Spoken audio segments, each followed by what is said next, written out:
Good morning, Yankees universe. And we are back with another episode of the Yankees Morning Brew. It is Open Panel Friday. Like always, this is your guy Hector, joined by my co-host, Mr. TC Stills. Check out the intro, and we will be right back. Really, y'all don't know this, y'all in danger, I'm a threat. I'm a gamble with your life, cause you know that it's a bet. You know I ain't letting up, my foot is on your neck. Take my word for it, it's a promise and a threat. Really, y'all don't know this, y'all in danger, I'm a threat. I'm a gamble with your life, cause you know that it's a bet. You know I ain't letting up, my foot is on your neck. Take my word for it, it's a promise and a threat.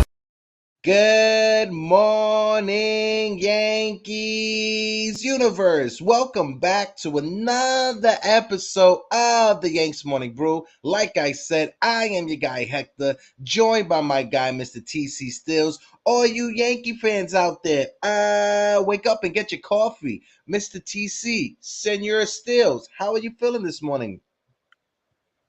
Sipping on your coffee. I Sipping on see you. coffee. Excuse me. Sorry. Steels has his Steelers coffee. Feeling good? How you doing? I'm feeling good, bro. You know, it's Friday. It is happy Friday. Shout out to the chat. It's open panel Friday. On top of that, Yeah. Don S. Silcario is in the building de la Can't wait Isla. for the chat. Medmano, what is good? Unpopular opinion, sports and gaming. Unpop, how you doing? My guy Jonathan is in the building. Alan Landsman, how you doing? You know, TC, this morning I was able to hang out with our Uncle Tats over on the Pinstripe Chronicles. Shout out to Dono and Yep. Rob. Saw I was that. over there for a few, having a conversation. If you guys aren't subscribed to Uncle Tats and the Pinstripe Chronicles, I don't know what you're doing. Make sure you support all the different Yankee content creators that are out there, right? Just like you support us over here at the Morning Brew Sports, go and support other Yankee channels as well. We are at 643 subscribers. We took a big jump from yesterday. We was at like 623 yesterday. We're at 643. Appreciate all the love and support from all the new subscribers, and appreciate all the love and support from the OGs that are in the chat. Hmm. Senor Vikings is in the building. How you doing? Salute, salute, salute. Three capital S's.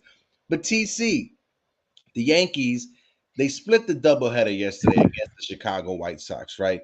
Yeah. And it's a bit frustrating because of who the opponent was. It's the Chicago White Sox, who was literally one of the worst teams, not just in the American League, but just in baseball in general. I get Yep. it. The White Sox have been riding high over the past week. They've been turning things around.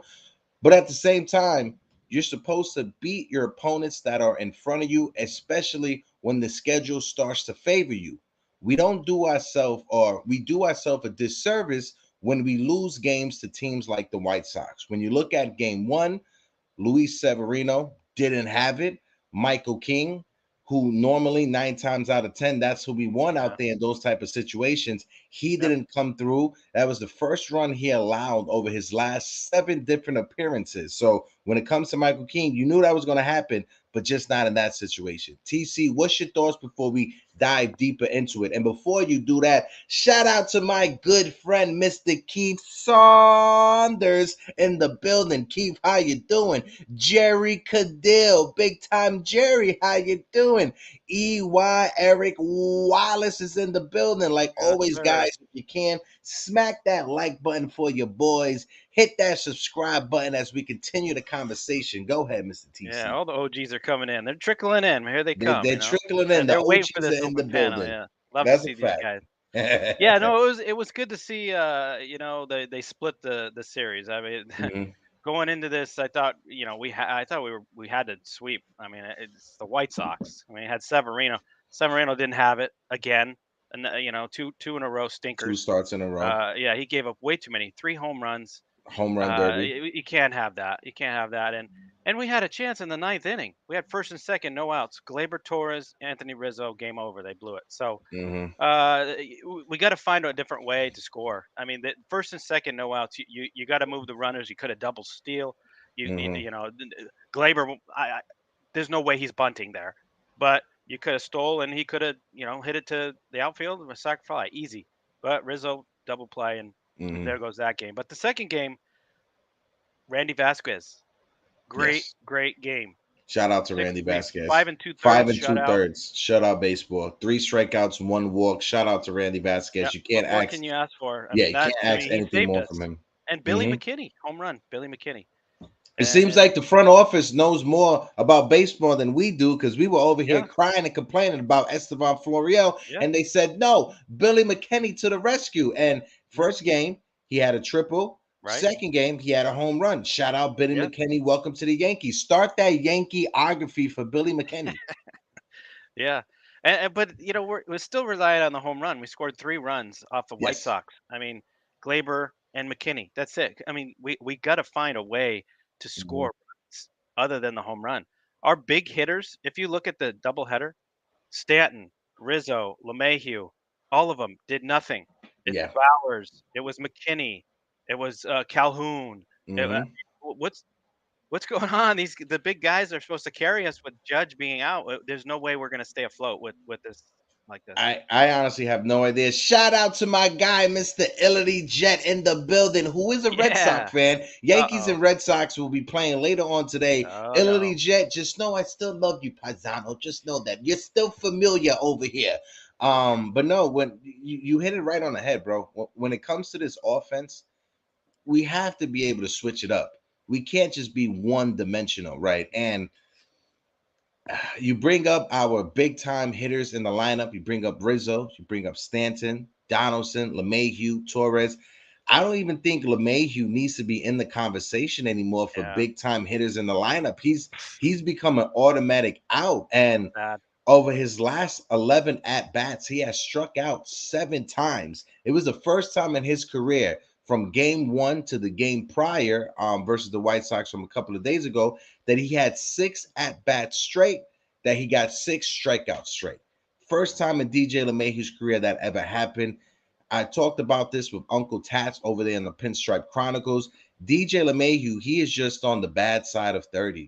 Yeah. Injuries has caught up to this guy. Father Time is knocking on the door. The hip surgery he had a couple of seasons ago, the toe issue that he had last year, he didn't get the surgery from the toe.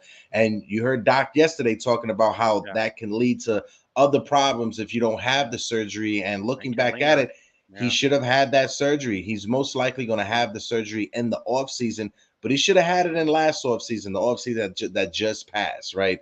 Yeah. It's very concerning when you look at LeMahieu's batting average. If I'm not mistaken, I think he's batting what, less than 240 right now. Uh, Alan Lansman in the chat, DJ 234. 234. DJ is in the worst funk of his career with New York, and he is batting 145 in his last 62 at bats. He is 9 for 62 with 9 strikeouts within his last 16 games. Alan, appreciate you for throwing that stat in the chat. But what's up with DJ? He started the month of May on fire. He had a six, Mhm. 7 game hitting streak. We all thought DJ LeMahieu was going to turn it around, but it's just like he can't. It's just like anytime he seems like he's going to get going, he just falls flat on his face. Yeah, it looks like they figured him out. They're pounding him first pitch strike, and he's taking it.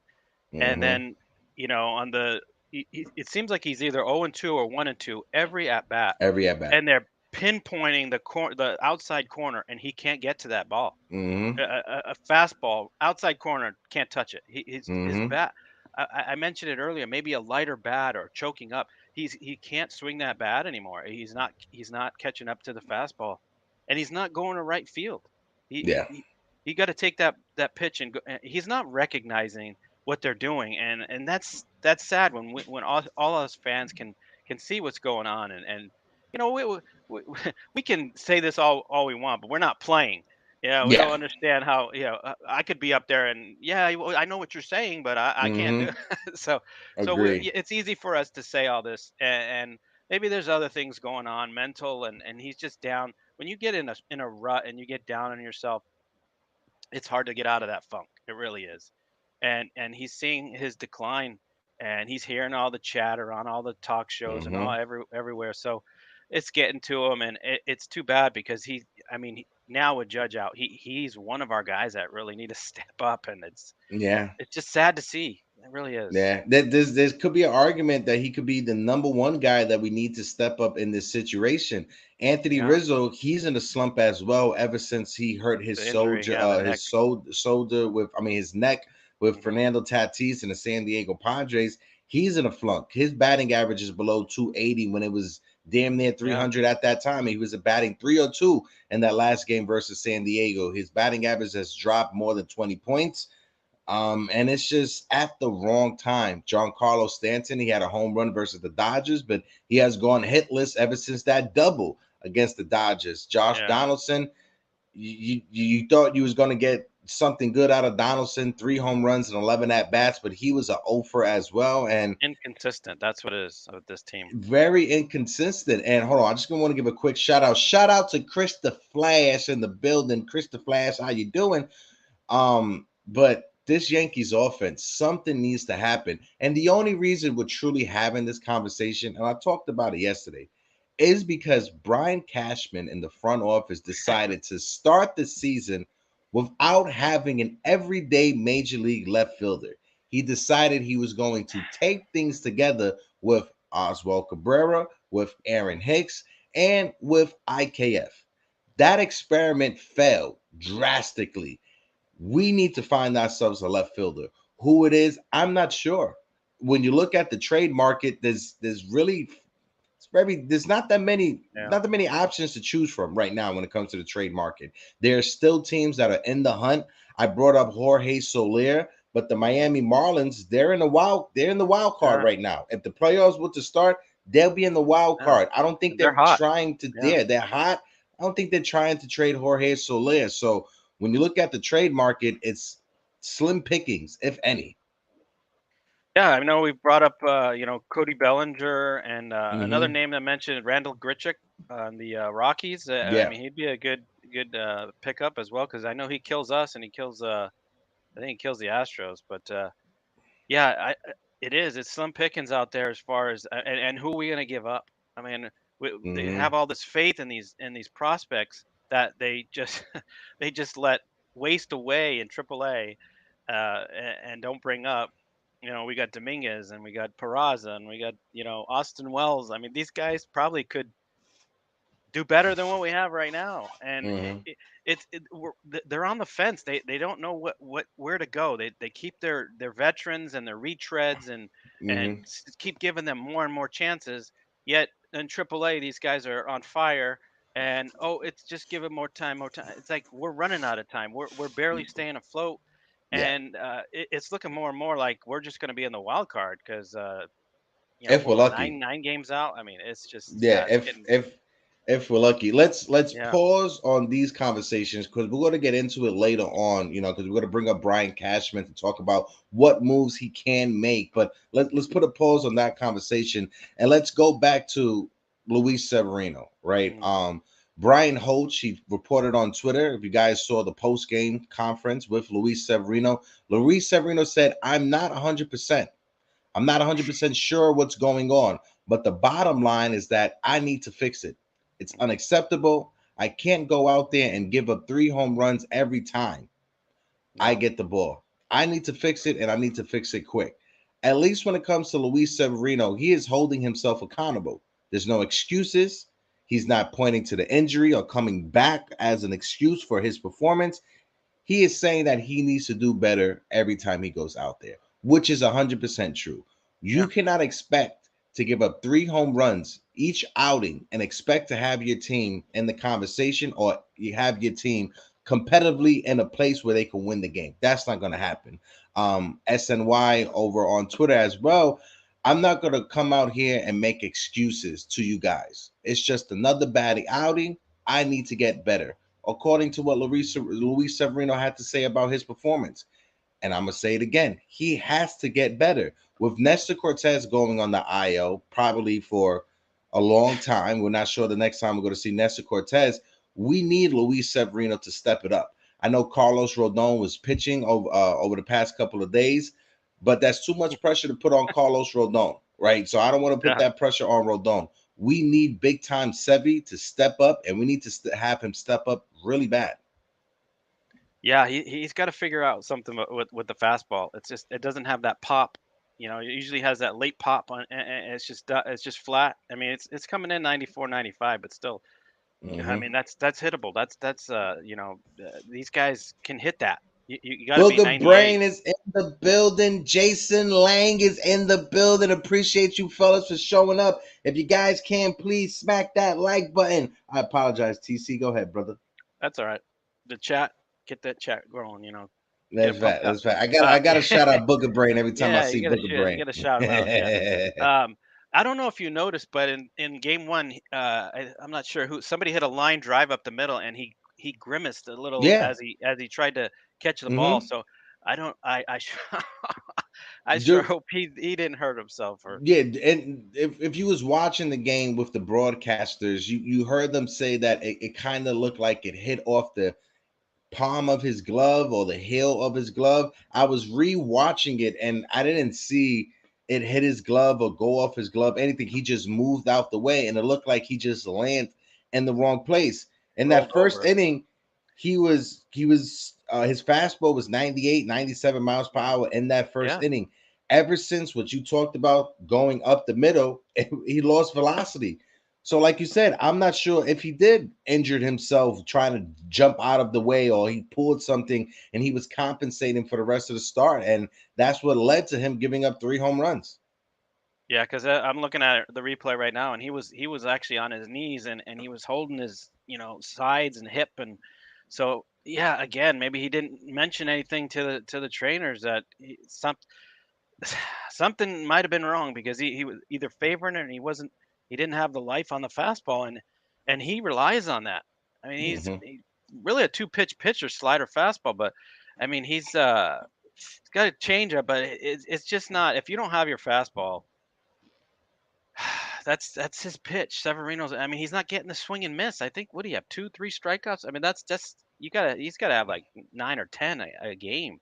I mean, that's the old Sevy that we know, and it's just not looking like this. And we need him because, like you Hmm. said, Nestor's out and Rodon's still out. We can't rely on Herman and Schmidt. I mean, that's basically who we're relying on.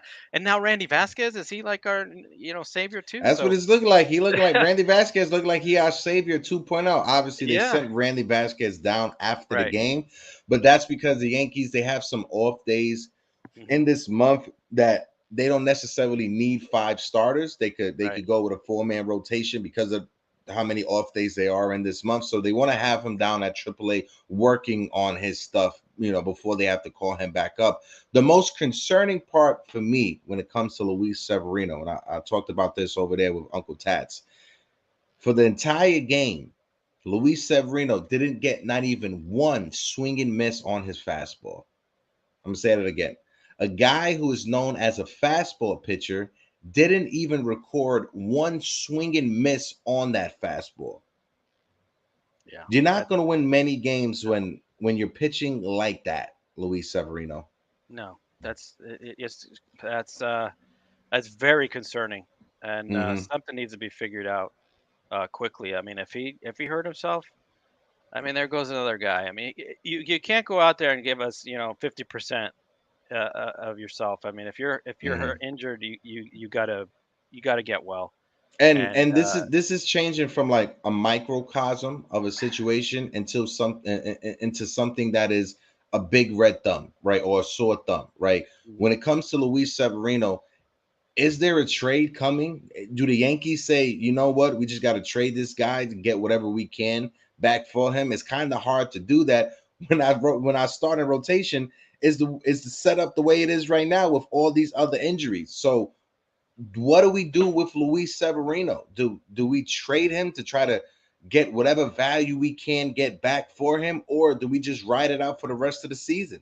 When it comes to Severino, it's kind of hard to justify trading starting pitching away when we need starting pitching right right, now at this point. Right? It's very, yeah, very hard to justify that. that doesn't make sense. Yeah, I mean, Mm. and what are you gonna get for him? I mean, he's gonna be a rental for someone. I mean, I You're not don't gonna see, get and much. yeah, and he's not. It doesn't look like he's 100%.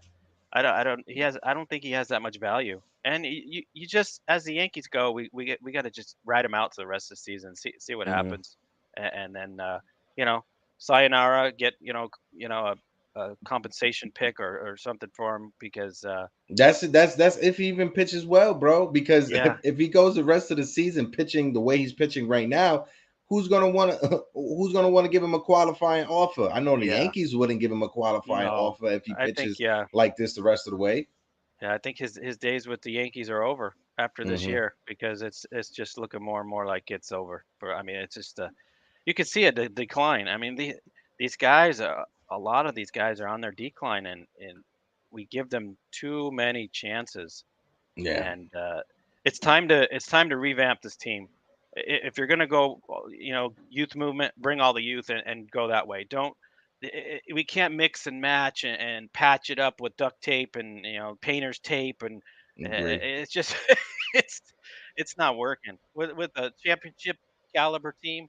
The roster doesn't look like that, and it's just a mess. So something's got to be done in the off season.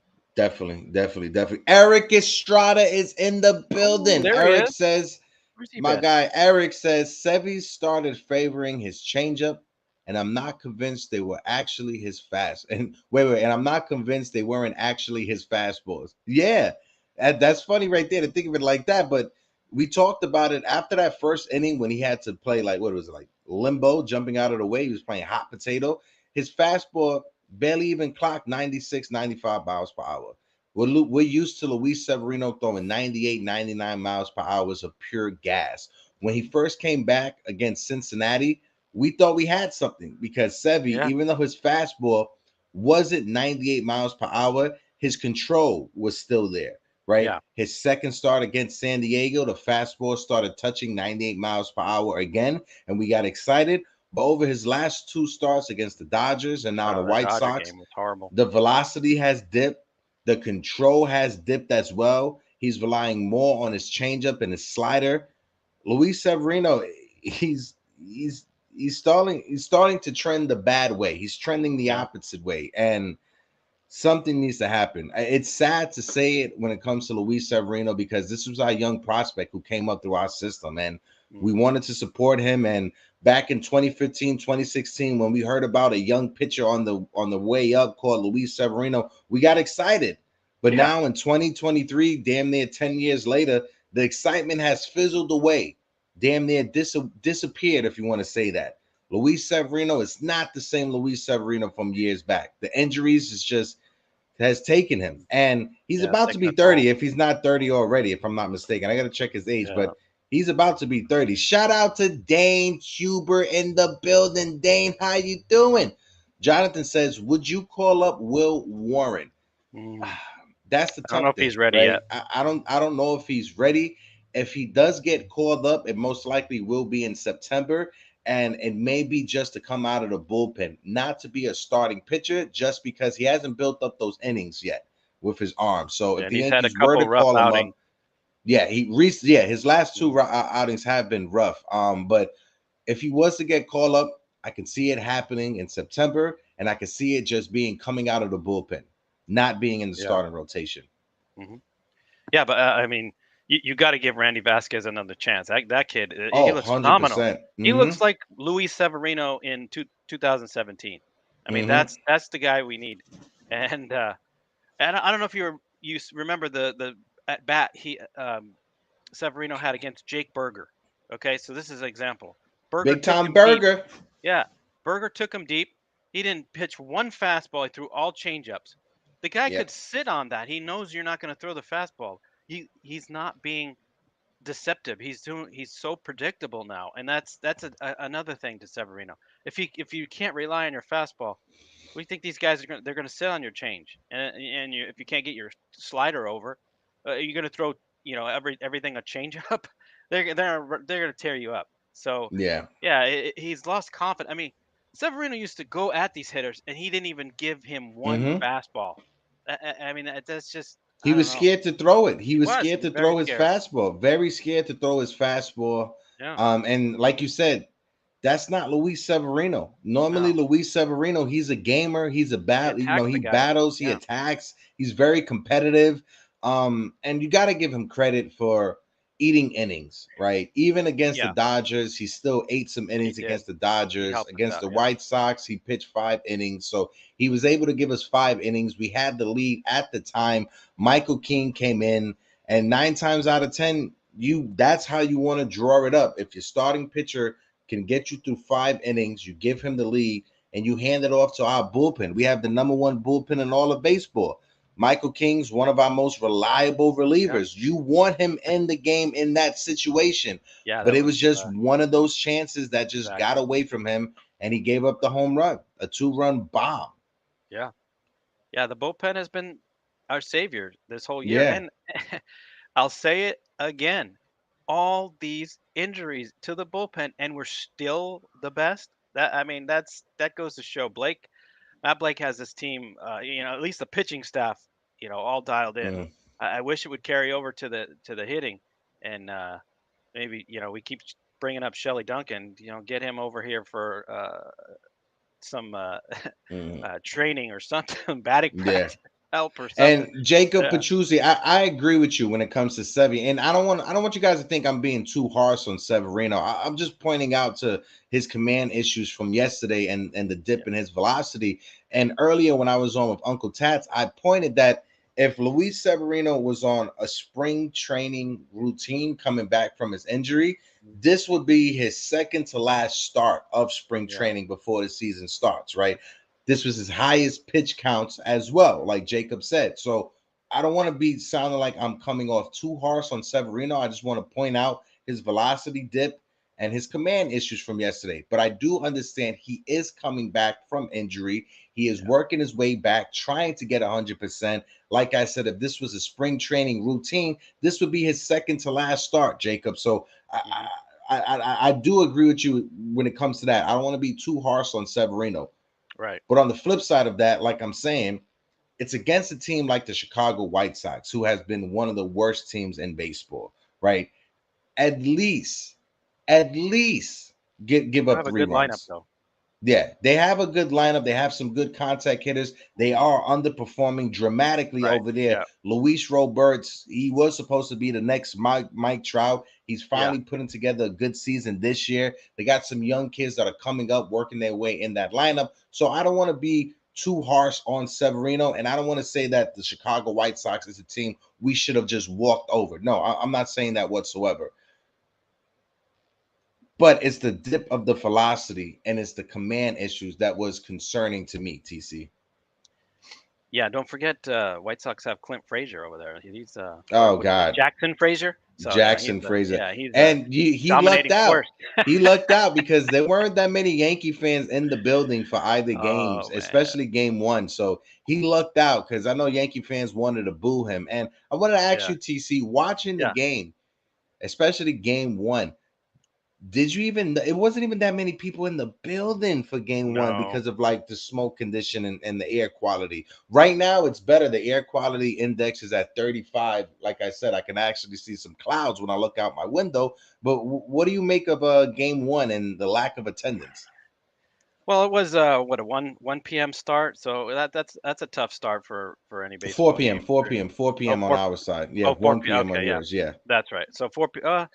Yeah, so 4 p. I guess that's a tough time, but I don't know. Were the tickets? Was that a combo with double header, or was that separate No, pay subscription? it was separate. The game two, the night game, That was the that rain out, ticket from makeup the game. rain out. Yeah, the Yeah, makeup game. or the Hmm. air quality. Yeah. So, yeah, it's I don't know. White Sox aren't a good draw, and the Yankees have been playing, poopy. So, I mean, I don't know. I mean, I think it had to do with the air quality. I mean, people are, they're they're they got to stay safe. I mean, they might say, "Oh, it's okay to come out and play," but I don't know. I don't trust what they say, and you got to be safe, and your health is more important than a baseball game. Definitely is. Manny Morales is in the building. Ayo, Manny. He said, "Good morning, boys. I'm calling it out. Next year's Cy Young winner, Domingo Herman. My man Manny, he is huffing ambulance exhaust right now.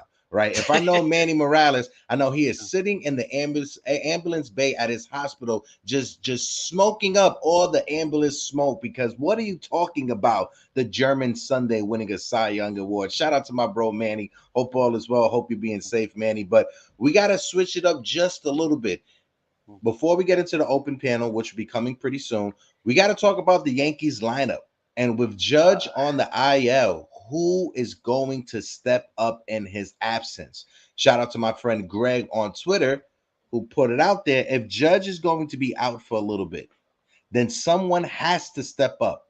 The offense is putrid without Judge. One of the things that drives me crazy about the Yankees is the quality of their at bats. Would be nice to see a couple of guys get hot because their at bats need to improve ASAP. My friends from Fireside Yankees, shout out to Ryan and Dylan. If you guys aren't tapped into them, make sure you go follow them on YouTube. Subscribe to their channel. They do a lot of post game live, so they do real good over there. They reported Willie Calhoun was the offense for the entire day as a whole. The guinea pig, he had a good day. I like that nickname, the guinea pig. But no, TC, it's concerning when it comes to this offense. Who is going to step Yeah. up? Go ahead, TC. Yeah, I honestly thought it was going to be Stanton, Stanton and Rizzo. I mean, they're at the heart of the lineup, 3-4 hitters or 2-3, whatever they, whatever Mm-hmm. Boone lineup he puts together. But yeah, I mean, that's who I thought would definitely step up. I mean, I know Stanton has been that guy in the past when Judge has been out, and he can catch fire. So maybe he needs a couple more games. I mean, we said it before. It takes a week or two for Stanton to get back to his get back in the groove, as to speak, to after the being out so long, a month or two. Mm-hmm. Um, but there's other guy. I mean, Donaldson. I don't know what you're gonna get with him. I mean, he's so inconsistent up and down with the three quick home runs, but I think that's probably it. And DJ, we've talked about him already. He's just declining so bad. And then you got Glaber. So it looks like Glaber might be the guy. I hope, but he was in a slump. Before that home run yesterday, he was 0 for 20. Mm-hmm. So, but these other guys, these next man up. I mean, like you said, Calhoun, and then you got McKinney. I mean, came out of nowhere to contribute. Uh, Bowers has actually been hitting pretty good. Yeah, So Bowers has been a great he, surprise.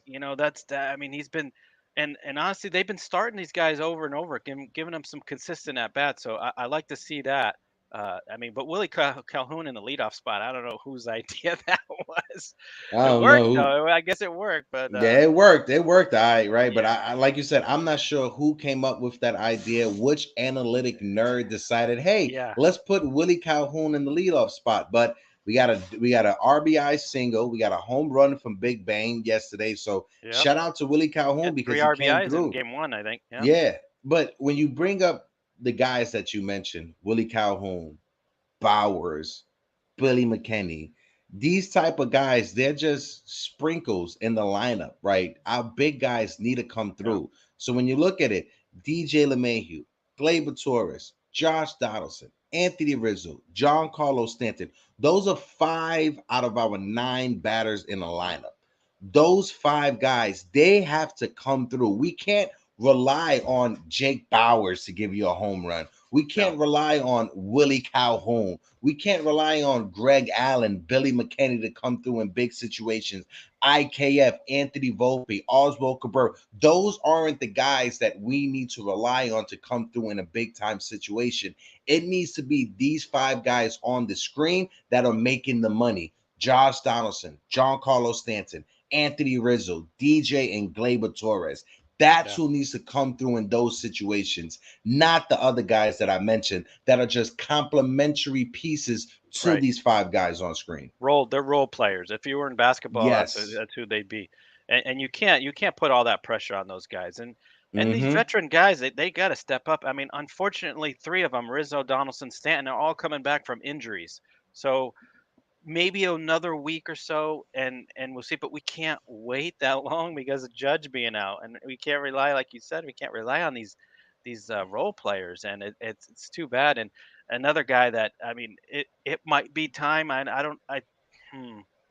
Anthony Volpe, I don't know. It might be too early, but I honestly think that we got to get Peraza up here. Volpe needs to go down. He's batting 188. It's just I think we've given him enough time. It's sad. It's I'm on the fence about it because I really like the kid and I want to give him more chances. He's got speed, but he has to figure out this approach at the plate. He's not recognizing pitches and he's opening up his hip and I don't know how they don't see it. I just When it comes to Anthony Volpe, I'm right there with you. I'm 50-50 on should we send him down or should we leave him at the major league level to figure it out. Shout out to my guy Darren in the chat from Grunt Baseball. Like always, like we tell you at the beginning and the end of the show, make sure you tune into Grunt Baseball for our pregame report Monday through Thursdays. Like always, make sure you tune into Get Yanked on Friday over at nyynewstv. Those are the two channels that myself and Jigga we also work with. So shout out to my guy Darren. Appreciate you for all the support and allowing me to have a show on your platform, Darren. Shout out to you, my guy. And you also, you have a great weekend. Getting back to this conversation with Anthony Volpe, I just think the front office, they do not want to mess this kid up mentally. I don't see them. I don't see them sending down Anthony Volpe. I really do not see it. And when you think about it, Anthony Volpe is literally a AA, AAA player learning everything on the fly at the major league level. Right? Yeah. The hitting coach, I'm not sure what Dylan Lawson, what type of conversations he's having with Anthony Volpe, but Anthony Volpe, like I pointed out, his approach at the plate is a horrible approach. He is swinging for pitches outside the strike zone. He was able to get on base in that game that you talked about in game one, but we weren't able to make anything out of it. But it's just frustrating, bro. And we're at a point in the season that I don't want to give up on Anthony Volpe. I still have hope that young kid would figure it out. Yeah, no, you're right. But it's a marketing thing with the Yankees. They're not they put so much effort into putting that kid out there and putting shining a light on him like he's the next coming of whoever you want to compare to. But too much pressure. Yeah, it's too much pressure, and you can see he's not recognizing pitches and whatever they're telling him, launch angle, and he's just swinging for the fence too much, and it's just sad. I mean, I want to see him succeed, but he might need to just go down and get his confidence back. I don't know, man. I just they don't won't see do it though. I know they won't do it. I just don't see the front office pulling the trigger on that move. It's June 9th right now. I really don't think, maybe at the end of this month, if his batting average is below 150, maybe if it gets that bad, then yeah, they're gonna have to pull the trigger on a move. But Anthony Volpe, he has to turn it around, and he has to turn it around soon. I know he has 9 home runs. I know he has 13 stolen bases, but we need more than that from Anthony Volpe. We definitely need more production from that shortstop position. I'm going to put the link for the open panel in the chat, but before I do that, let's take a quick commercial break because we got 2 things we want to throw at you. One, we got a new show coming to the Morning Brew Sports. If you guys are hockey fans, you really love this. And also, we got to hype up the September 23rd event at Yankee Stadium. nyynewstv be taking over the building. Make sure you get your ticket. But watch these videos, and we'll be right back.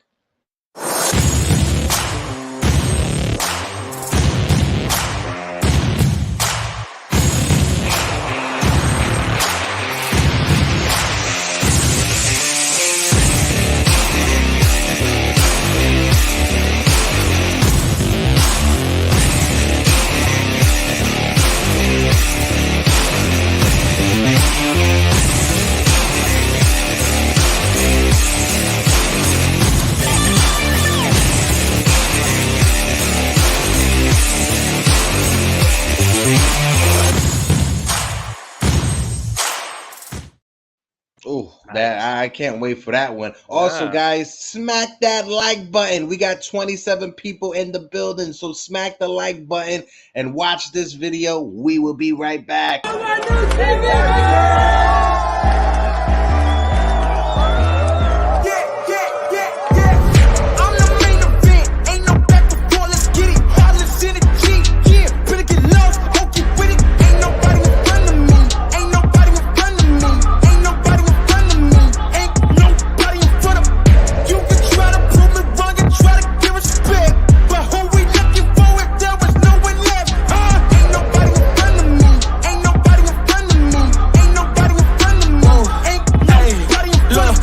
seagull as the competition. But if you go against me, you the opposition. But if you want to look like you can close the distance, I'ma give it A forever since you're so persistent. With you, I'm just practicing, cause I'm back to back. Let's get back to winning. As a matter of fact, I'm not that forgiving, cause you didn't see yourself, that's a bad decision. Yes, sir. Yes, sir. Make sure you get your tickets September 23rd. NYY News TV is taking over Yankee Stadium. Jonathan, good morning. You handsome devil. Jonathan. You, how you doing? I'm good. I decided to follow TC Field and use this. Oh, my God, Jonathan. Jonathan, did you break into a Planet Fitness? And are you calling us? Are you calling in from a Planet Fitness or Equinox right now? Where are you at, Jonathan? Because you look like you're getting into shape. What are you doing? Getting into shape? That's what it looks like. You got an Under Armour button up. You got Gatorade behind you. Yeah. You got the Nitro system around you as well. I apologize. I didn't want to blow up your spot, Jonathan. I'm so sorry about that. Well, maybe I should change you over to the wall. There you go. There you go. There you go. Now, all jokes aside, Jonathan, thank you for jumping up to the open panel. Appreciate you. How are you feeling after yesterday's game? Jonathan, the floor is yours. Yeah, yesterday's game. Now I forget what I forget my train of thought after all of that. It wasn't worthy of a comment. I apologize, Jonathan. I apologize. But with the Yankees offense, the way it has been struggling, in your mind, Jonathan, who needs to step up for this team? And do you feel the Yankees, Brian Cashman, I'll bring it up right now, is going to make some moves at the trade deadline? Jonathan, let us know how you feel, and I'll throw it back over to TC. Oh, but before you do that, I want to bring in another one of our friends, Mr. Unpopular Opinion. Pop, Yo. how you doing? What up, fellas? What up? What up? What up? Chilling, my guy. Hope you good, bro. I'm all good.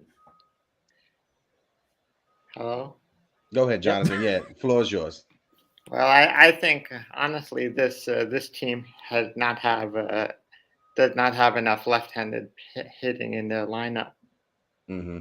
So that's another. If you notice, every time the Yankees have won the World Series, they've had at least two lefties in their lineup. Mm-hmm. Mm-hmm. And where's the O'Neill of this?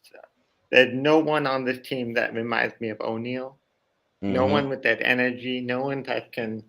You saw all the signs back there. If O'Neill, I'm sure he would knock all that those bottles behind me, and I'll have to clean it up. No, definitely. When it comes to Paul O'Neill or the warrior energy, we don't have anybody on this team that embodies that warrior type of mentality, right? Unpop opinions, my guy. Appreciate you for joining us, brother. Anytime. What's your thoughts from yesterday's doubleheader, Luis Severino and the offense? Go ahead, Pop. The floor is yours, brother. It's a little disappointing. I feel like we could have won all three of these games. You know, this Judge injury is really gonna be a telling sign of what this team really is. You know, we know we got good pitching, we got a good bullpen, we got a good starting five, but you know, it's this lineup, and if they can't score runs, they can't figure out a way to score runs. This is gonna be a very difficult 3 to 6 weeks without him. You know, we could have won these games. They were all within reach. The Sox wasn't doing anything different than they have been in the past. So it was really disappointing this weekend. So this past series. So I'm actually looking forward to this weekend because we got to put the beats on the Red Sox. Mm-hmm. Oh, we definitely do. And we already have the Red Sox, some of the Red Sox players talking a lot of trash, some Red Sox content creators as well talking some trash. I'm not going to say no names, but you know who you are. Even with all of the struggles that we have had, right, when it comes to our lineup, our starting pitching has still been top 10 starting pitching, top 10 starting rotation in all of Major League Baseball. Our bullpen is the number one bullpen in Major League Baseball, right? So it literally just comes down to our offense, and if this man, Brian Cashman, will make some trades to upgrade our positions that we need to upgrade, like left field. TC, I'm going to throw it over to you. I know we talked about it just a little bit, and then bring it back to Jonathan because I want to get his take on if he has any players in mind that the Yankees should trade for. But when it comes to Brian Cashman, if you had to pick up your phone and call Brian Cashman, what are you telling him, TC? I'm telling him to bring in some star power to this offense.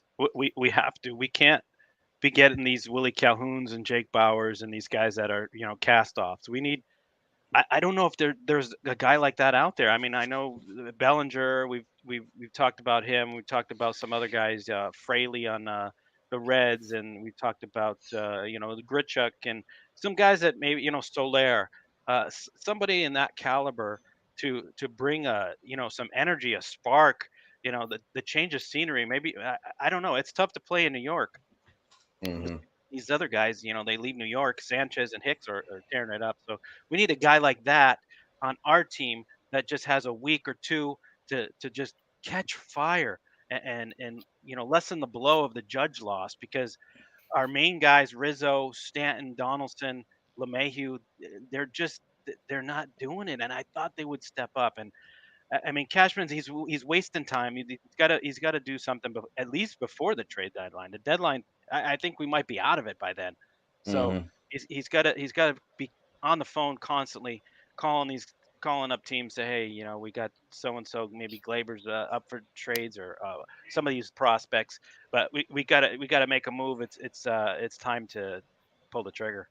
Yeah, there's and I said it, it's not that many people that are available, because you have Yeah, teams that are still in the wild card hunt, right? You still got true. teams that, if the playoffs were to start now, they're in the playoffs, or they're competing. They're literally 1 or 2 games out of the wild card. So a lot of teams aren't giving up on their season. So Jorge Soler, that's a player that I had on my wish list. But the Marlins, they're in the wild card. They're in the playoff hunt right now, right? They're Yeah. competing for a spot in the playoffs. So it's kind of hard to pinpoint, let's look at this team to see who they want to give up, because they're out of it right now, right? It's hard to look at that right now. We're literally a month and a half, if not 2 months away from the trade deadline. Right now is June 9th, and this is when the trade market starts to heat up.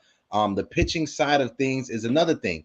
It's not that many starting pitchers that are available right now to trade for. Probably the best starting pitcher to trade for right now that's available is Marcus Stroman. And Marcus Stroman, as great of a season he's having, he's not a number 1 pitcher on the starting rotation in the playoffs, right? He is at best a number 3 pitcher. But in order for you to get Marcus Stroman, you're going to have to give up a lot, because there's not that many starting pitchers who are available. I saw Keith was trying to join us. He was backstage. Keith, come back, because you was having some connection issues, but you come back, Keith, and I'll throw you up on a panel. But Jonathan, I want to get it your way. When it comes to the trade market, are you looking at anybody? Do you have anyone on your mind, or how do you think the Yankees are going to figure this out, Jonathan? And then throw the unpopular opinion for the same question. One guy I think they should look into is Nick Pratto from the Royals. Okay. I think he's a lefty and he's an outfielder. He bats lefty. Well, he's a first baseman. I don't know if he can play outfield, but he's been having a good year, and the Royals are not doing anything this year. So I'm curious that if they have a Royals can be a trade option. I don't know if Prado is the right fit, but he's a guy that I wanted actually for the Yankees to draft. And when he was drafted, but the Royals took him first. Okay.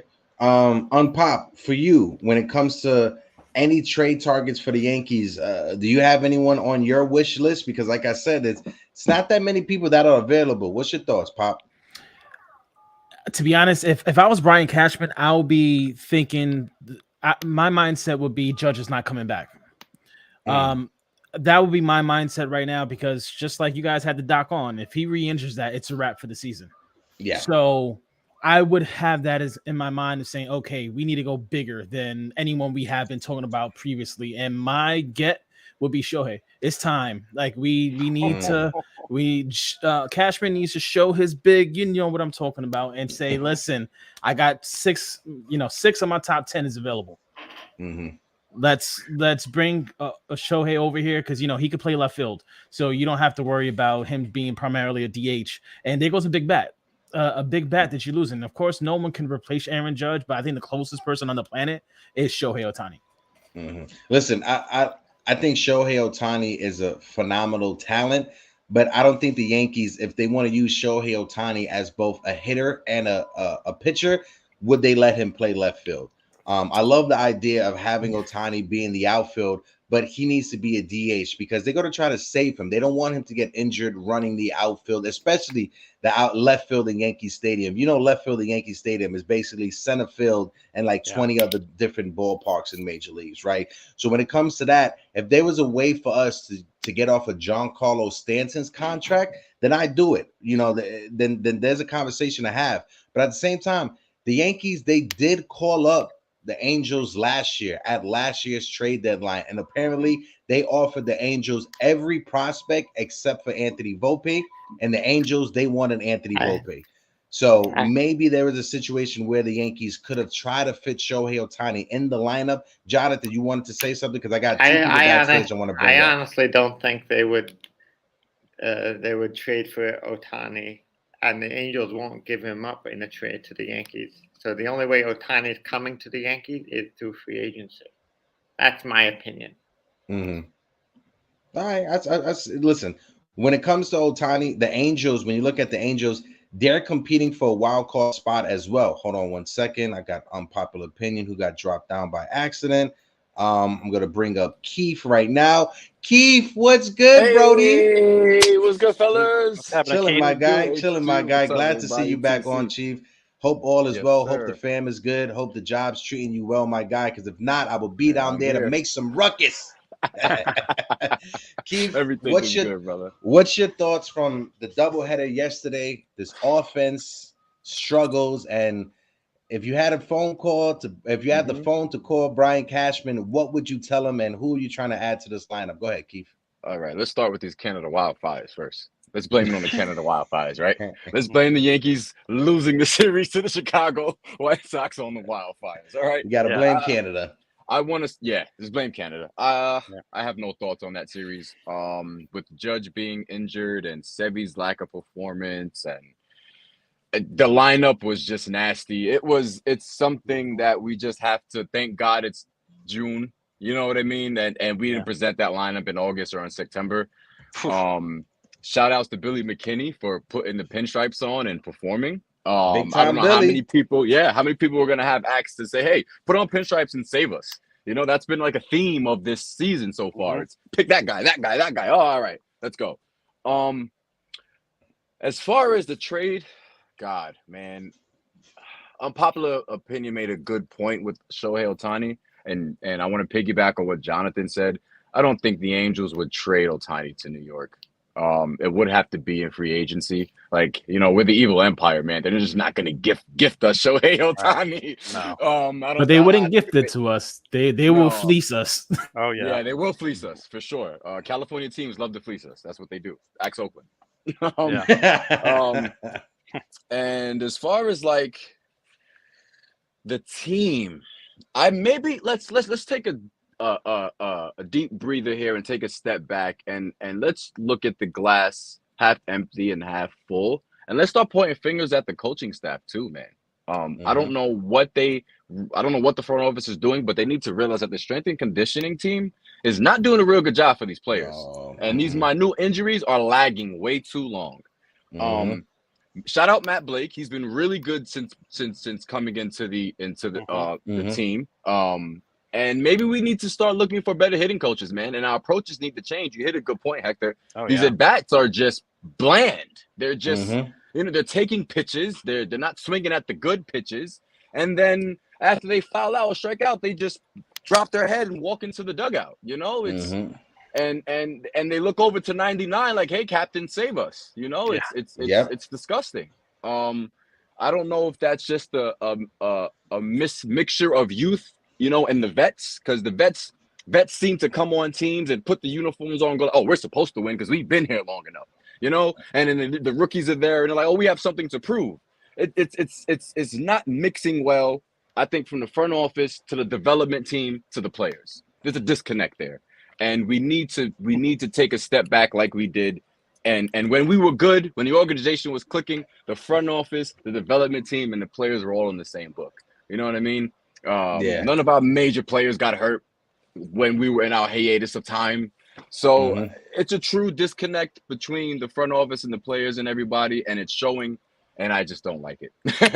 You touched on two things that I just want to respond to. But before I do that, shout out to my brother, Mr. Rod Thompson in the chat. Rod, I appreciate you, my guys. Salute, 3 capital S's. You brought up the offense. Well, you brought up the hitting coach, right? And when you look at game 1 and you look at Gleyber Torres's at bat in that 9th inning, right, with runners on first and second, his approach at the plate, he swung at a fastball that was damn near at his chin that he just swung through the first pitch of the at bat. Then the second pitch of the at bat, he didn't swing at it when it was a curveball hanger right down the middle. When you look at the pitch that he popped up, it was the same pitch that he swung at with the first pitch. It was a fastball that was at his chin that he popped up to the first baseman. Gleyber Torres, it's a roller coaster of a mixed bag of emotions when it comes to Gleyber Torres, because there's sometimes that Gleyber Torres looks like one of the best young hitters in baseball, and there's moments where Gleyber Torres looks like a carbon copy paste of Aaron Hicks. That's the two versions of Gleyber Torres that you get, and it's so frustrating because he has so much talent. You see the talent that's there. It's just mentally he just can't put it together 100%. And I'm not trying to point fingers at the umpires, but in game 1, sliding into second base, that was a neighborhood play. They should have never gave Tim Anderson that out. I know it just would have been having a runner on second with 2 outs trying to come back. I understand that you can complain about the umpires. The players still have to perform, but they should have never gave that out to Tim Anderson. Baseball specifically wrote it in the rule books that they got rid of the neighborhood play, but in game 1, they gave the neighborhood play to Tim Anderson at second base. It was just frustrated to me. I know we got a couple more people backstage that I want to bring up and join the conversation. I'm gonna bring up Jerry. Go ahead, Jonathan. You got to dip out? No, I don't have to dip out, but I can just say, out of every idea that I've tried to come up with for outfield, at least temporarily, I think Florial is the best option without a trade. And listen, and I'm gonna just say this real quick because I want to get Jerry's insight. Jerry, welcome to the conversation. Talking about Estevan Florial, and Keith is chuckling over there because he knows where I'm gonna go with this with Estevan Florial. His numbers in the minor leagues, they may look amazing, right? But as Yankee fans, we gotta put our reality glasses on, right? When talking about Estevan Florial, when the Yankees DFA'd Estevan Florial, 29 other major league teams said, you know what? We pass on him and we 29? 20 every other team. That's everybody else. No one decided to pick up Estevan Florial to even not even add him to their major league roster, but just to their minor league roster. Nobody called Estevan Florial to bring him in. As much as I want this kid to get an opportunity at the major league level, reality is what reality is. When he's been up here at the major league level, when you look at his advanced numbers, defensively, he is a minus, right? Offensively, he is a minus, right? He has not proven anything. And I get it. It's small sample sizes. But even if we saw just of glimmers, just something of hope from Estevan Florial, then you can have the conversation. But there's nothing to build on. Only thing there is just the minor league numbers. Jerry, I want to throw it to you, Jerry. Salute to you. Good morning. What's your takeaway from the conversation that we're having? I see you got your coffee right there. What's your thoughts, Jerry? Love that coffee. Get your cup of coffee. I like that mug. And right here is Pete's. Oh, the Pete's coffee. Okay, got it. Got the little Keurig cup. I like that. Have it ready to go. I got Hector, 2 more people backstage that I want to bring up momentarily. I got LI Yankee King. We're talking baseball here, not coffee. Go ahead, Jerry. Hector, you're exactly right. All the other franchise see what's going on, and they're not going to take a chance on Florial. He's come up a few times, and he fizzles. And even though he's got good stats, they can see it. Maybe his name doesn't spell right, or something's going on. But, he's gonna be trade bait. That's the only thing for this guy. I don't see him in the Yankee organization too much longer. I really don't. If somebody needs an extra body for the outfield, maybe. So I'm gonna bring up the next two guys, but I'm gonna bring up Don Sicario because he jumped into the cube first before Li. I still got you back there. I'm gonna bring up Don Sicario and then I'm gonna bring up Li Yankee King. Don Sicario, mi hermano, good morning, brother. Me gente, what's good? Chilling, baby. for having Listen, I'm out here. I'm getting ready for the PR parade this weekend. You know, for us, it's a little festival. It's about to go crazy. So about the this festival, weekend. baby. We got the 116th festival on Saturday, then the main parade on Sunday. But Don Sicario, the floor is yours, my brother. What's your thoughts on the conversation? How are you feeling about Luis Severino? And are you buying an Esteban Florial jersey tomorrow? Yo, first of all, listen, thank you for taking me on, Hector. You the GOAT. You Steels, y'all the GOAT. Y'all always take everybody on, and I appreciate that for the Yankees community, man. We need more of you guys like that, you know. But bro, honestly, that whole White Sox series got me a little bit. I'm not worried about it. I'm nervous about Judge, just like everybody else is. And like with all these injuries piling up, I am starting to panic a little bit, but I'm gonna be honest, I was already panicking during the offseason when we didn't add people. So I kind of felt like this was gonna happen at some point. But the Luis Severino, man, I just hope he's not injured. Because he's just coming back. He's probably a little rusty. I'm hoping that's just what it is. Because if he's healthy, you know, he'll eventually figure it out. But it kind of sucks for us right now. We need all the help we can get. So I don't know. I'm worried. That's my overall answer. I'm worried. Nah, you have to be worried at this moment, because when you look at our team, and we've said it, you know, countless times again, even with the struggles from the offense, at least our starting pitching has been top 10 in baseball. At least our bullpen has been the best in baseball. So there is a little glimmer. There is some light at the end of the tunnel. We just need an insert, or we just need an influx of offense from wherever we can get it. Now, that if that's Brian Cashman going out there and making a trade, make a trade. If that's internal, somebody catching fire like Giancarlo Stanton or Anthony Rizzo for a couple of weeks, we just got to figure it out, because we had the doc on the show yesterday, and he said best case scenario, Aaron Judge is going to be out for 3 weeks. Worst case scenario, Aaron Judge is going to be out 6 to 8 to 9 weeks. That's the worst case scenario. So even if it's the best case scenario of 3 weeks, we have 3 weeks of trying to scratch out some type of offense. Brian Cashman needs to step it up. Now, the only thing that helps us out in that situation, Don Sicario, is that if you look at our schedule from now into the trade deadline or into the All-Star break, we face teams that are under 500 except for 2 teams. Yeah. Texas and Baltimore. Yeah. And every other team that we face from now into the trade deadline, from now into the All-Star break, are teams that are under 500. Our first series against the White Sox, we crapped the bed. We should have won that series. Now we got the Red Sox coming into town. We got Oakland coming into town soon. We got Detroit coming into town. So we have teams that we could beat up on, but we have to take advantage of that. 2 games with the Mets, too. Yeah. It may not make a difference. That Sox series is because of Canada smoke. I have a question for the panel. Go ahead, Pop. Go ahead, Pop. All right. I think there's around 24 games between now and the All-Star game. What do the Yankees have to do record-wise to stay afloat? Great question. 20 out of 24 games? Yeah. At least 16.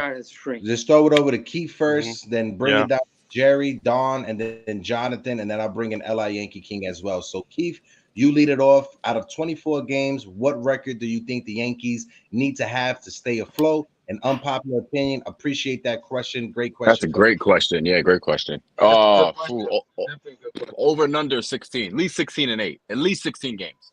At least. At least 16 out of at least 16 and 8 sounds like a good record. 16 out of those 24 games. That right there puts them in at least 2 out of 3 of every series. Yeah, 16. I think 16 games at least. Copy. Jerry, Minimum. Same question going your way, Jerry. They have to take 2 out of 3 if it's a 3-game series, and I agree with that gentleman. At least 16, 17 games out of the 24. Because Tampa Bay is not going to let up. They're unbelievable. They're almost unstoppable. They got all-stars in almost every position. and they're having super years, just like the '98 Yankees. Mhm. Everything's falling in. Everything in the air goes over the fence. Yeah, everything's going over the Stealing fence. bases, Stealing all the bags. Yeah, stealing all the bags. It's unbelievable. They cheating. I shake my head. I shake my head. What about Don the home run? Sicario, same question going to you, Don Sicario. When it comes to over the next 24 games, what record do you think the Yankees need to have to stay afloat? And shout out to my guy Sean Browning in the chat. He said 18-6. So 18-6 for Sean Browning. Don Sicario, what's your thoughts? Listen, they need to go 24-0, and that's it. 24-0. That's it. Yeah, the dream. I don't care. I don't care. I want them to go 24-0. Listen, I'll take that too. If we could go 24-0. 24 straight games. Not a Honestly, I agree with them though. I agree with them. As long 17, 18 wins, I'm good with that. And that's us, you know, optimistic. Like that's we're wishing for that because the way that team looking, who knows what can happen in the next few games. You feel me? But I agree with everybody. What everybody's saying. Everybody on point right now. Copy. Jonathan, same question going your way, and then I'm gonna throw it over to TC Stills. Then I'm gonna bring up the other two that we got backstage. They need to win at least 16 games. Yeah, I agree. At least 16 games, and they need to win in the division games against Boston and especially Baltimore and Tampa Bay if they want any chance at winning the division or even a playoff Boston. spot. Sweep Boston. Yeah. We got to sweep Boston this weekend. Win the series against Tampa, and if they can win the series against Tampa, because the last time they played them, they lost 2 winnable games.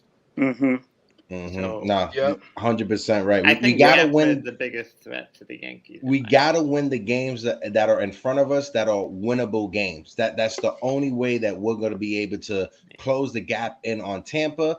If not close the gap in on Tampa, secure a top spot when it comes to the wild card spot, right? For example, that's how we have to do it. In the next 9 days, they play Boston 6 times. I think they have to win at least 4 of them. Yep. If not every game. If not every game.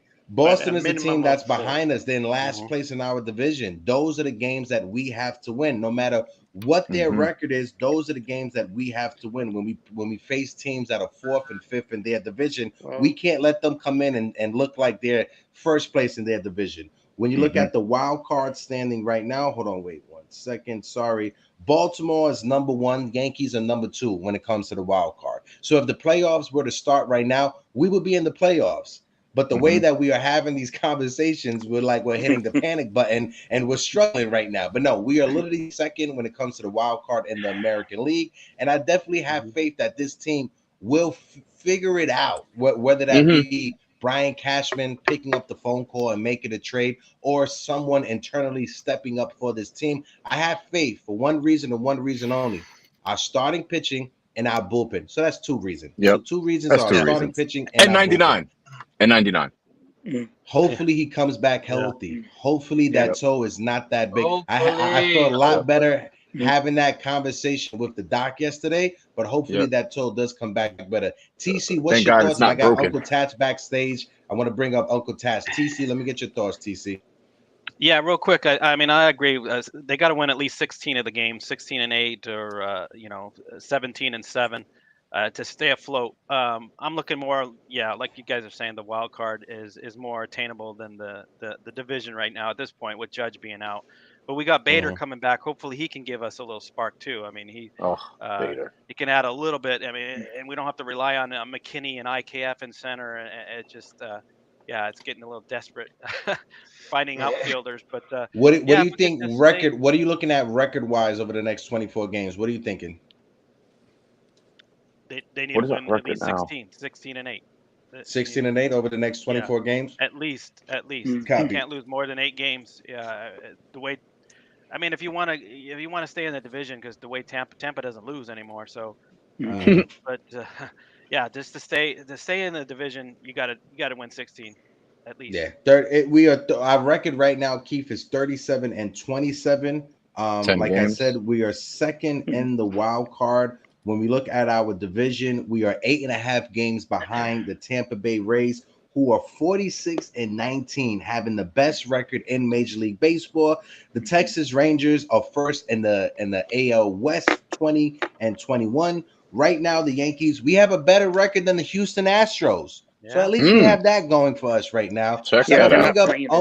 gonna bring up Uncle Tats right now to join the conversation. Uncle Tats, I appreciate you.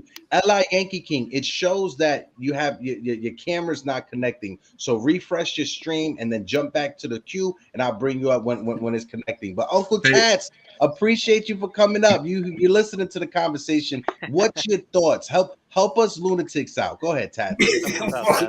The problem is I'm one of the lunatics. So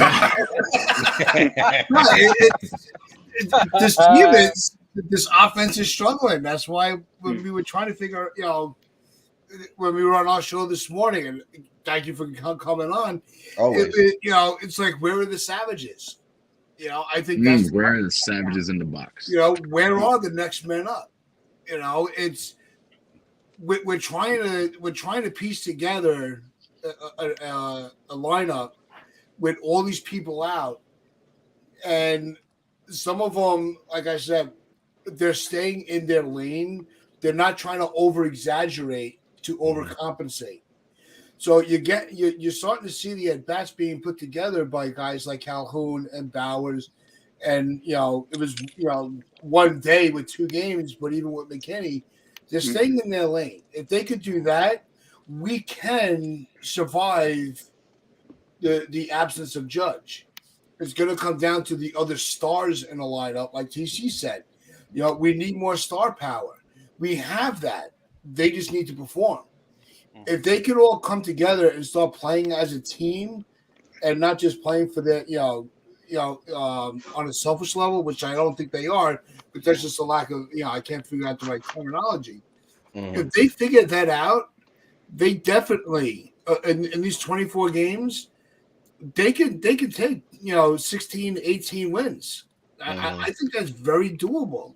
They just have to stay in their lane and not overcompensate. Listen. You hit it right on the head. Our team, we just have to play our game. We have to play to our strengths as well. Right now, the only strength that we really have is the extra speed that we have in the lineup, and we have to utilize that, right? We have Billy McKinney up here. We got Anthony Volpe in the lineup, right? We have to be able to utilize our other strengths because the home runs from Judge aren't coming because he's out, right? Giancarlo Stanton and Josh Donaldson, they're still trying to figure their way back to whatever type of norm they can get back into. All we know is that we all know that Giancarlo Stanton, at any given moment, he can carry our team for 2, maybe 3 weeks. But the thing is, he has to get right. And I'm not sure if he's right now. He only had 1 game. What is it? I think it was at Somerset in the minor leagues before they threw him in the lineup and with against the Dodgers. So when it comes to Giancarlo Stanton, he's hurting us from 1, not having the reps underneath him, and 2, he's just a DH. He can't play the outfield. The Yankees are going to do everything they can to keep him out of the outfield and not put him out there. I think they brought up Stanton too fast. Definitely. Yeah, I think so too. Definitely did. Hold on 1 second. They're getting desperate. Yep. It's taking them a while to get back in the groove. I got a little glimmer of sunshine for the gloomy chat right now. Go ahead, Keith. Go ahead. Gary Sanchez slamming in San Diego lately? Yeah. Jesus, the Kraken has returned in San Diego, bro. He has 4 or 5 home runs since joining He has 4. 4? He may have 5. Yeah, in like a week, man. Insane. Maybe that California sun is helping him. I don't know what it is. And you see, he's not swinging at the breaking ball low and away.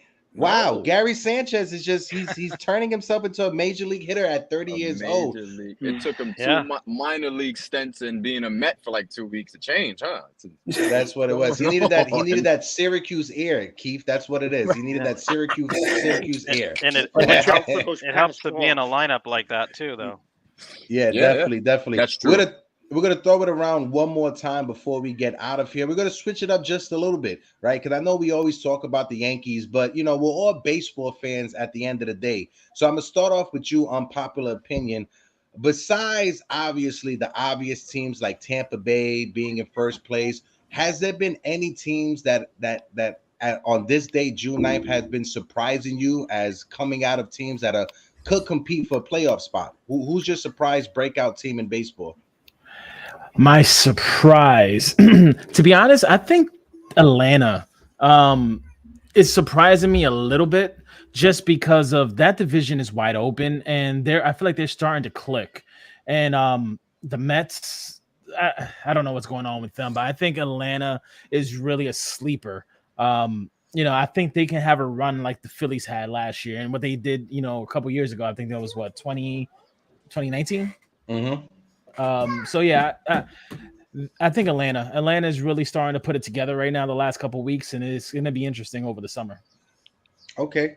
Keith, same question going your way. Besides the Yankees, besides Tampa Bay, who's a surprise team for you in baseball right now as of June 9th, as a team that, one, came out of nowhere, and two, competing for a playoff spot? Oh, man, the Diamondbacks, dude.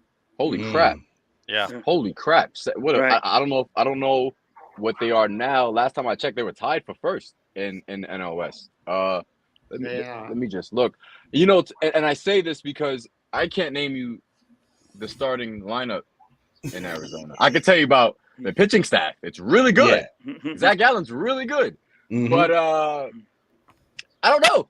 So that's why I'm surprised. I can't name you 9 guys there, dude. But they're good. Arizona for sure. Arizona. Yeah, definitely.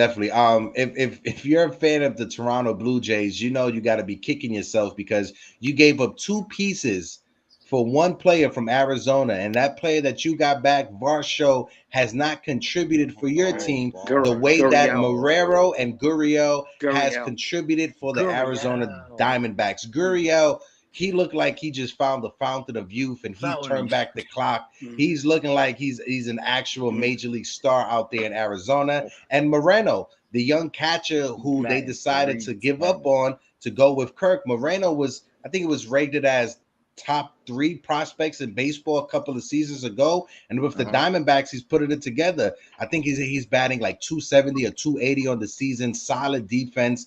If you're a fan of the Arizona Diamondbacks, you got to be super excited. Jerry, same question going your way. Go ahead, Keith. Check this out really quick. This is their rankings offensively. They're 6th in runs. The Diamondbacks talk about 6th in runs, 5th in batting average, 9th in on-base percentage, and they're 5th in slugging percentage. The top 10 in everything. Wow. They're killing it. Yeah. Jerry, same question going your way. Besides the Yankees, has there been any other surprising teams coming out of baseball? Who do you have your eyes on, Jerry? No question about it. The Arizona Diamondbacks. Carroll in center field. He's Superman out there. Christian Walker at first. And Gurriel is making a big difference for them. That trade is working out well for the Diamondbacks. And their pitching staff, I'm telling you, look, they're beating out the Dodgers. Yeah. Even though the Dodgers are not the greatest this year.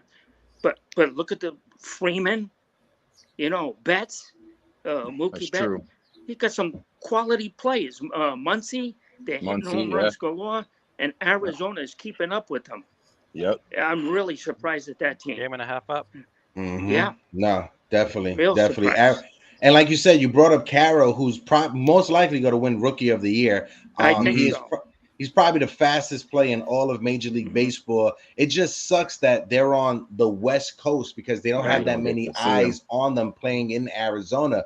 But Uncle Tats, same question going your way. Who's a surprise team for you, Tats? I think the surprise team has to be Arizona. I mean, when you look at the stature of the Dodgers, the way that the Padres spent all that money, and then it was Arizona that's been sitting at the top. It really, there's no other argument about it. Arizona has to be the surprise team. My sleeper team, though, is Miami. I think Miami's sneaky good. So are the Reds, but I don't think the Reds are on that level with Miami. But Ellie, though, I mean, you look at Miami, and you have a guy playing like Arias is batting 400. You have to take that organization seriously. Yeah. Whatever Gina did before he left worked because they have ball players. They don't just have pieces that they're trying to fill in. they're all playing very well. I would not rest on Miami in the NL East. Miami on the season, agree. they're 35-28. They're second in the wild card standings, and they're second in their division Second behind the in the East. Atlanta Braves. Yep. Right. Yep. So a couple of weeks ago, people were talking about Miami possibly trading Sandy Alcantara because he's having a down season this year and them not being in the conversation for the playoffs. But they've turned it around over these last 2 weeks, and they put themselves in a real good spot. That even if they were decide to trade Sandy away from the team because he has been struggling, they still have other pieces that they can rely on. They have young prospects on the rise that can actually be effective at the major league level. Like you said, Tats, whatever Derek Jeter did before he left, it absolutely is working over there in Miami. Jonathan, same question going your way when it comes to Major League Baseball. Who's a surprise team for you, Jonathan? I'll pick someone that no one has mentioned. I say Go ahead. Pittsburgh. Okay. Pittsburgh. Yeah. Pittsburgh. That's fair. Because they are now 1 game out of first place, and nobody. Are they really? Yes. Yeah. They're currently 1 game out of first place, and nobody has really paid attention to them throughout the whole year.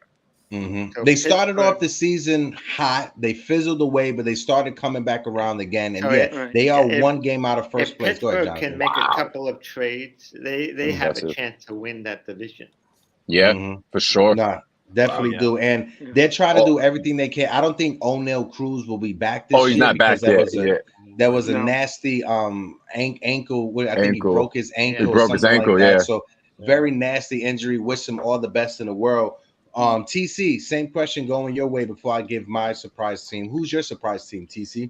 Yeah, you guys mentioned Arizona and then the Marlins. Yeah, those are surprises, but we forgot to mention a team that was 68-94 last year, and they lead the AL West, the Texas Rangers. Yes. They have turned it around, and they're without Jacob deGrom for the rest of the season. And rest the of guys forever, that probably. the guys they picked up with Evaldi, the way he's pitching, and some of the hitters with Simeon and Adolis Garcia, Ezekiel Duran. I mean, they got some solid guys. Josh Jones. Who's the last person you named? What was it? Ezekiel what? Duran. Duran. That's the guy that we traded for Joey Gallo, right? Yeah. Okay, cool. Exactly. Yeah, exactly. That's one reason why I never liked Gallo's trade, because of Rub it in, Hector. Rub it in. Yeah. We did get Remind Clayton us, Heck. Beater, though. We got Thanks. Clayton Beater for Gallo. So that Who we haven't seen at the major league level yet. We Yeah, haven't go seen ahead, that yet, TC. but yeah, They the Rangers are raking. really on fire, and to be 5 games up on the Astros, I mean, nobody had that. No, I mean, I mentioned earlier this season that I thought the Rangers would give the Astros a run for the money, but not this way. I didn't think it would be like this. Let me back up Jonathan with some good stats. So go ahead, Keith. Texas are first in runs, first in batting average, first in on-base percentage, and 4th in slugging percentage. Pitching, they are 4th in ERA, tied for 3rd in quality starts, 2nd in WHIP, and 5th with batting average against. They are playing ridiculous baseball. Yeah. And this is a good one right here, right? And I agree with Lorenzo. I thought Seattle would be where the Rangers are at right now. I thought Seattle would take that next leap forward after such a good year last year, but they haven't taken that step forward. And it seems like this happens a lot for Seattle. They'll show you promise 1 year and they never follow up the second year or build up on it, just like Milwaukee and just like other teams. But you guys brought up Arizona, which is a good pick. TC, you brought up Texas. Jonathan, you brought up Pittsburgh as well. But the team that I want to talk about is a team that's in our division. Is the Baltimore Orioles. Yeah.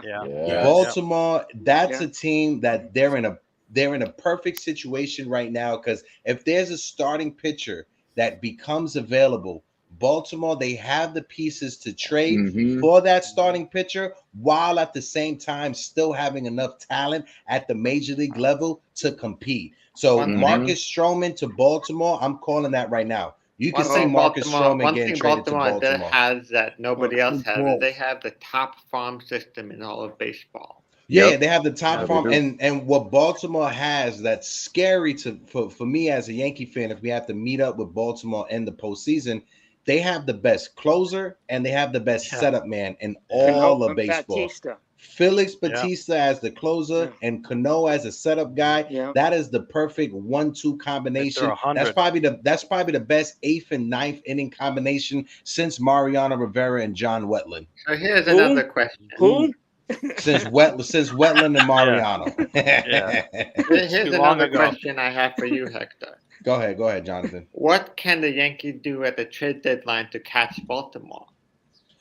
The Yankees, we need to add offense, but where are we going to get the offense? Do we want to take the gamble on Cody Bellinger, who started off the season good with Chicago, but he's been injured, right? And he's been on the IL. Do we take a gamble with Cody Bellinger?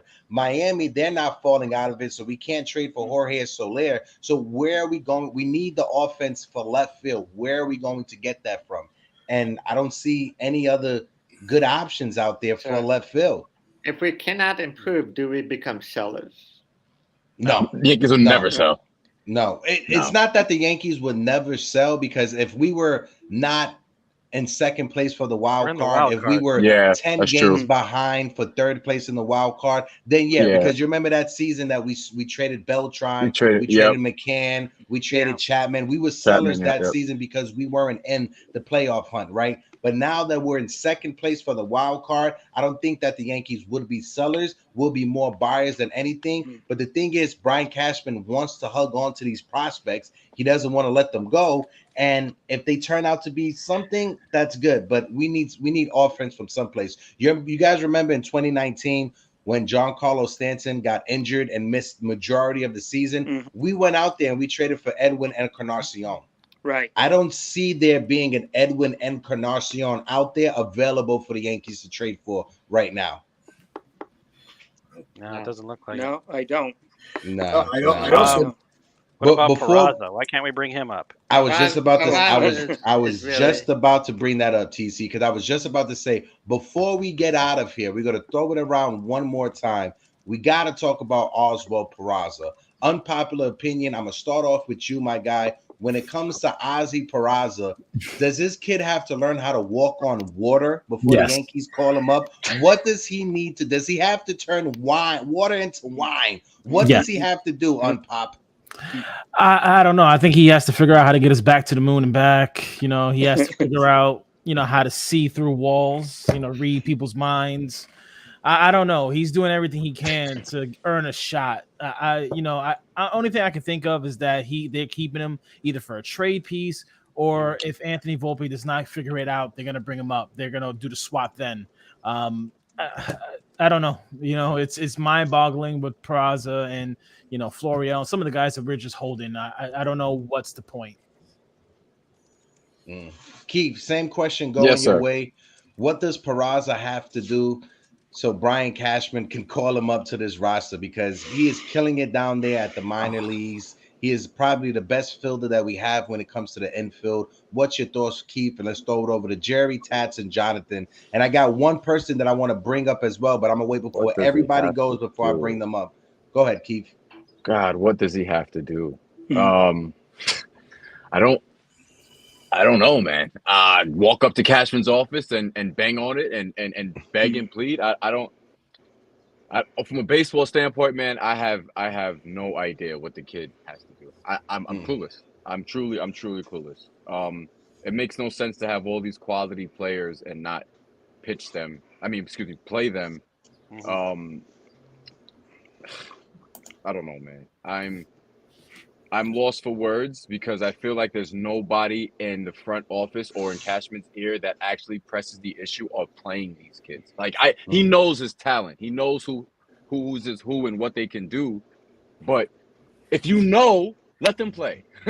So I'm lost. Yeah.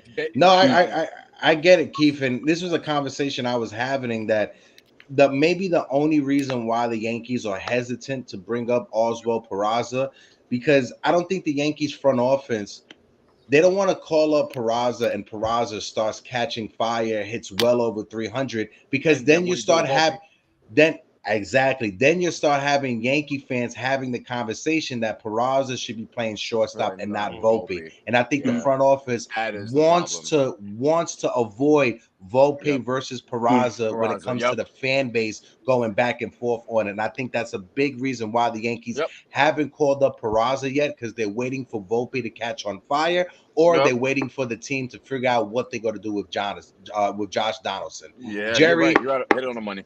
same question coming your way, Jerry. Then throw it over to Tats and Jonathan. When it comes to Peraza, what's your thoughts on the young kid? The man is knocking on the door. I don't know what else he can do, but get one of the tools that the police department has to knock the door down.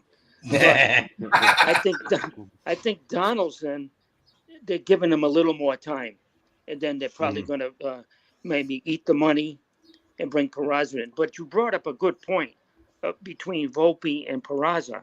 It could cause dissension Friction on the team. I wouldn't say players. I wouldn't say on the team, because I think they'll be professional at the end of the day. It will cause friction between the fan base, because then you'll start having a faction of the fan base that is Team Peraza, and then you have another group that is Team Volpe, and they want to avoid that friction between the fan base. Because if you look at the New York Knicks, I'm a Knicks fan. If you look at the Knicks, you got that going on with the Knicks. You got some fans that are Team Julius Randle and some fans that are Team RJ Barrett, and they want one or the other. Right. They either want RJ to be the second star, or they want Julius to be the second star. Yeah. I love Volpe, I really do, but Me too. 188 isn't going to cut it. Nope. I know we're waiting for Derek Jeter. He's not going to get those Derek Jeter numbers. He's played 20 years in the majors, so Volpe's just a young kid. He did tremendous in the, single A, double A, stealing base and everything, but it's much different in the majors. Yeah, and he's going to have to adjust. Yeah, I definitely agree with you when it comes to that, Jerry. I'm gonna throw it over to Uncle Tats, but the one thing that I want to say about Volpe is that when you look at his minor league numbers, there was never a time that Anthony Volpe hit over 300. At any level that he was at the minor league level, he never hit over 300. He never even hit over 280 at the minor league level, right? So that's something that we have to keep in mind. Maybe a low batting average, high home run output, that may be Anthony Volpe's stat line for his career. Tats, I'm going to throw it over to you and then throw it over to Jonathan. And I got L.I. Yankee King, who I want to bring up to close us out. Well, I think the one thing he needs is a time machine. And he needs to convince the front office that they had the opportunity to bring him up while Donaldson was out and use him as third base that he's been working at. And then you would have the infield alignment of Peraza, Volpe, Torres, Rizzo. That is a winning formula. I think that if they bring him up, like everybody, the same sentiment as everybody else, I think putting him at shortstop is going to be a negative. As much as he might be better there, I think that they really just need to let Volpe figure it out. His defense has not taken a complete nosedive. His offense has. I think that if he has somebody that he's played with in the minor leagues, like a Peraza, I think that could help him rather than hurt him. But I think right now you have to, while I'm listening, I'm starting to question, did we DFA the wrong player by getting rid of Hicks and not Donaldson? Oh, God. Somebody check Uncle Tat's blood pressure. Check your blood pressure. You good over there? No, I'm joking. We only have a small sample size with Hicks. No, go ahead, Tats. Go ahead, Tats. I was just joking. No, that really was my final, kind of laugh. Yeah. No, listen, you can't just ignore what Aaron Hicks is doing in Baltimore, because he's hitting well over 360. He has a home run, he has a double, he has walks. He looks like Willie Mays out there in center field. His defenses look tremendous out there in Baltimore. Listen, I wish Aaron Hicks nothing but the best of luck in the world. Yeah, Willie Mays Hayes, right? But it didn't work out here with the Yankees. And the one thing that you see with him now in Baltimore that you didn't see with the Yankees, he is busting it down the first baseline. he is actually showing the fans in Baltimore he actually cares. He never did that with the Yankees. No. He never was one to bust No. out the batter's box and bust it down the first base line to beat out an end for the hit. He's doing that with Baltimore, and like I said, I wish him all the best of luck in the world. But let's see the week of July 4th if he's still with the Baltimore Orioles, because the Orioles play the Yankees at Yankee Stadium July 2nd, 3rd, 4th, and 5th. And you know us Yankee fans are going to be ready to boo Aaron Hicks. Jonathan, I'm going to throw it. Same question going your way when it comes to Peraza. Then I'm going to bring up L.I. Yankee King to close us out. Go ahead, Jonathan. I think Peraza should be up right now. And I also think if you had Gene Michael in the year of Steinbrenner, Gene Michael would probably bring him up as well. That's a one guy, one voice, a Gene Michael type voice that the Yankees have been missing ever since he unfortunately left. He's no longer around. Right. But a Gene Michael baseball mind is what the Yankees have been missing in their front office. No, I definitely agree with that, especially when it comes to the injuries. I pointed it out ever since 2018, the Yankees have had the most players going on the IL since 2018. Yeah, since I don't even remember how since long ago Gene since Michael 2018, died. since 2019, the Yankees have had more players missing days as well on the IL than any other team in baseball. Could that be with the training staff problem? Yeah, that's exactly. It falls down to the training staff. You bring up Gene Michael, passing away and stuff and leaving the team. That's a big reason for it. But L.I. Yankee King, sorry about the technical difficulties. I know you've been wanting to get up here. Is your Esteban Florial jersey in the mail on the way to you right now? No, not yet. Not yet. Okay. Li, we got to talk about Peraza. I'm going to let you close us out as well. When it comes to Peraza, what do you think this young kid needs to do to get up here on the major league level? And when it comes to this team, we got a game against the Boston Red Sox tonight. What's your thoughts, Li?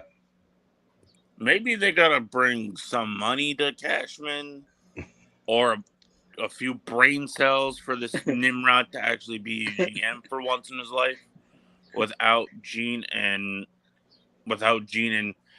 George up his ass every 2 seconds going, hey, Nimrod, go do this. we may need to link Brian Cashman with the doctor we had on yesterday to help him get some extra brain cells, right? That could probably help us out. Or Hector, you can throw a chancleta at Cashman. No, you can't throw me. I'm too heavy for that shit, L.I. Yankee King. But get somebody to throw a chancleta. L.I. I know tonight's game, Yankees versus Red Sox. What's your predictions for the score? And we'll throw it around one more time before we get out of here. So let's get some predictions for tonight's score versus the Red Sox. One thing, can I say something about Florial and do the Go score ahead. prediction? Go ahead. Do your thing about your BFF. All right, you know what? I gotta put Yankee fans into reality. Oh, wait, I'm sorry. A guy can hit like prime Grady Sizemore for some reason.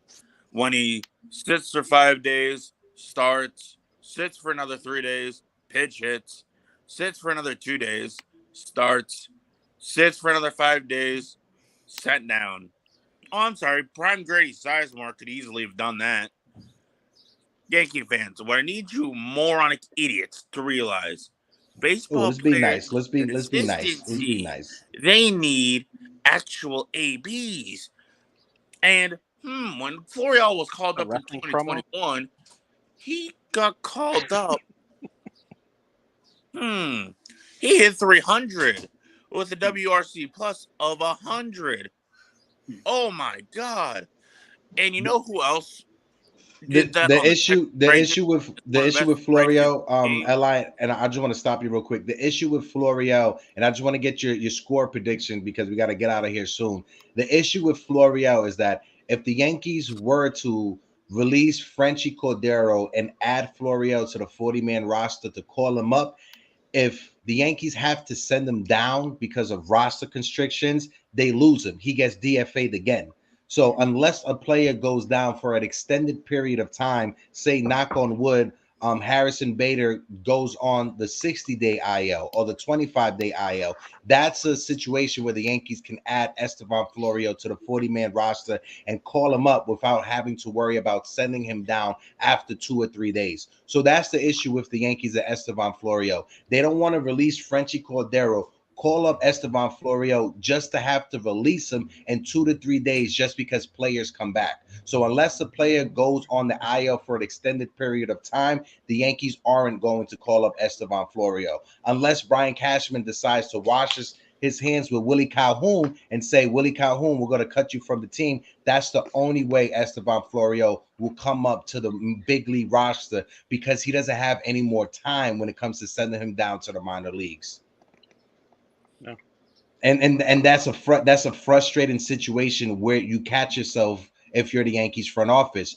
If you bring him up for 2 or 3 days, you're going to have to release him. That's literally what it is. And if you release him right now at the beginning of the season when they DFA'd him, nobody picked him up.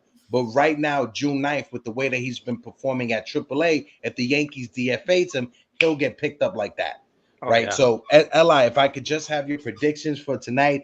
Garrett Cole is on the mound for the Yankees. He is 7-0 with a 2.82 ERA. Garrett Whitlock is on the mound for the Red Sox. He is 2-2 with a 5.61 ERA. What's your predictions for the scores? And let's throw it around to Jonathan, unpopular opinion, Jerry, and then Uncle Tats to close us out.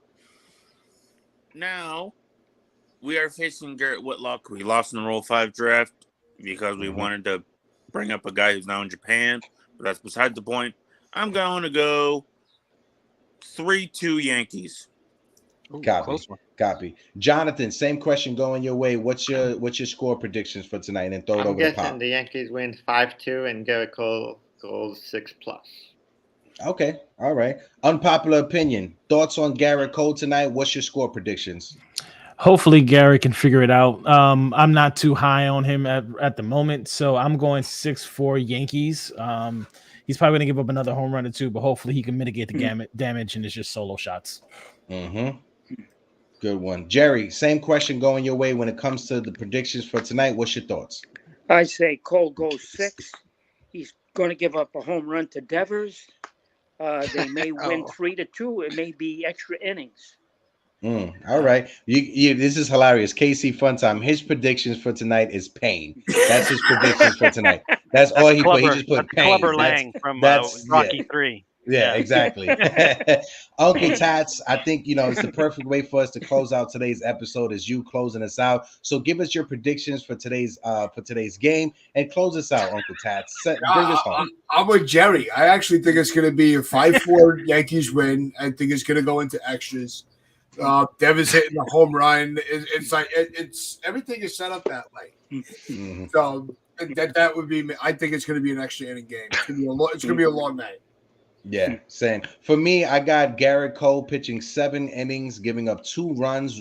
Both runs coming on that Rafael Devers 2-run home run. But I think Garrett Cole is he's gonna step up. And if we need anybody to step up, we need our ace to step up. We need him to go 7 or 8 innings, strong baseball, and have our offense respond as well. TC, what's your thoughts before we get out of here? Sorry, I was laughing. I'm going to go with KC's prediction. 2 guys go on the IL and 12 men left on base. With the way that this team has been struggling, I wouldn't be surprised. I wouldn't be surprised. Yeah. Realistically, I say 4-2. 4-2. Yankees. 4-2. Copy. Appreciate everybody for tuning in. Appreciate you fine fellas jumping on the panel. My guy Jonathan, unpopular opinion. Jerry Cadell, Li Yankee King, Uncle Tats. You know I love you, Uncle Tats. TC Stills, appreciate you like always. Shout out to the chat. Steve Schumann, Stevie Pooh. I just saw you in the chat. Steve, how you doing? If you guys can, smack that like button, hit the subscribe button. But like always, peace out. Deuces.